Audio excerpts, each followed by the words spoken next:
In a world that worships filters and fakeness, the most magnetic force doesn't come from what you display. It comes from what you're afraid to reveal. What if being truly unforgettable has nothing to do with perfection and everything to do with the courage to be unapologetically yourself? Carl Jung, the master of the human psyche, once revealed something powerful. We don't chase perfection. We're pulled toward authenticity.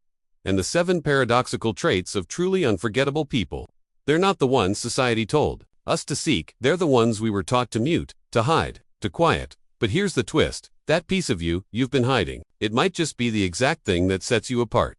We spend so much time polishing the exterior, our look, our language, our image. But the real strength, it's beneath all of that. It's the stillness, the unshakable calm, the power. To be present without performing, you don't need to be the loudest voice in the room. You need to be the energy they remember once you've walked out of it. And the Stoics knew this. Marcus Aurelius didn't speak to impress others. He spoke to understand himself. Epictetus didn't run after attention. He mastered his internal world. And that right there, that's the real power move today.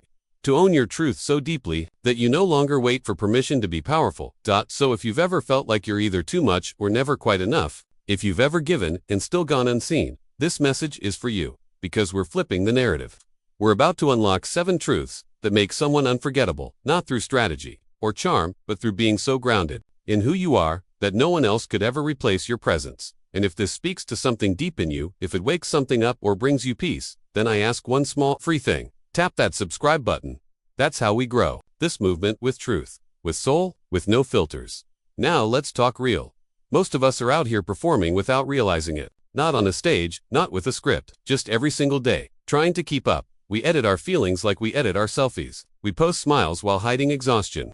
We say we're fine because the truth feels like too much to explain. But here's the danger. When you act for long enough, you forget the person underneath the performance. You trade being real for being liked. And then one day, being liked isn't even satisfying anymore. Aristotle said, "To know yourself is the beginning of all wisdom."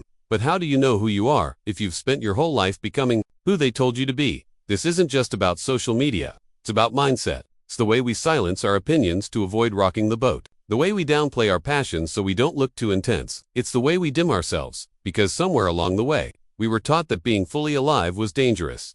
But listen closely. Everyone who ever left a mark on this world was all those things. Too loud, too bold, too different. Carl Jung wrote, "The privilege of a lifetime is to become who you truly are. Not the version that made your parents proud. Not the version that suits your job title. Not the version your friends can comfortably handle. The raw, unpolished, imperfect, evolving you. That's where your fire lives. Not in the mask, in the truth that lies beneath it." Jung's entire framework of individuation, it's about becoming whole. Not perfect, not pleasing.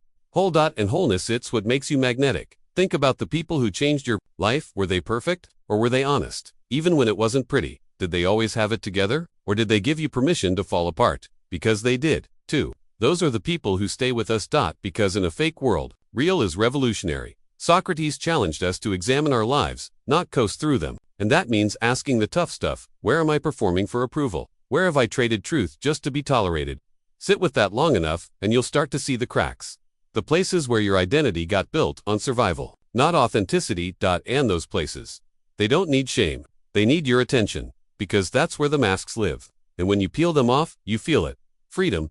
And yes, some will tell you you're too emotional, too quiet, too intense, too soft. But listen again, every version of too much is just code for too hard to control. And that's the point.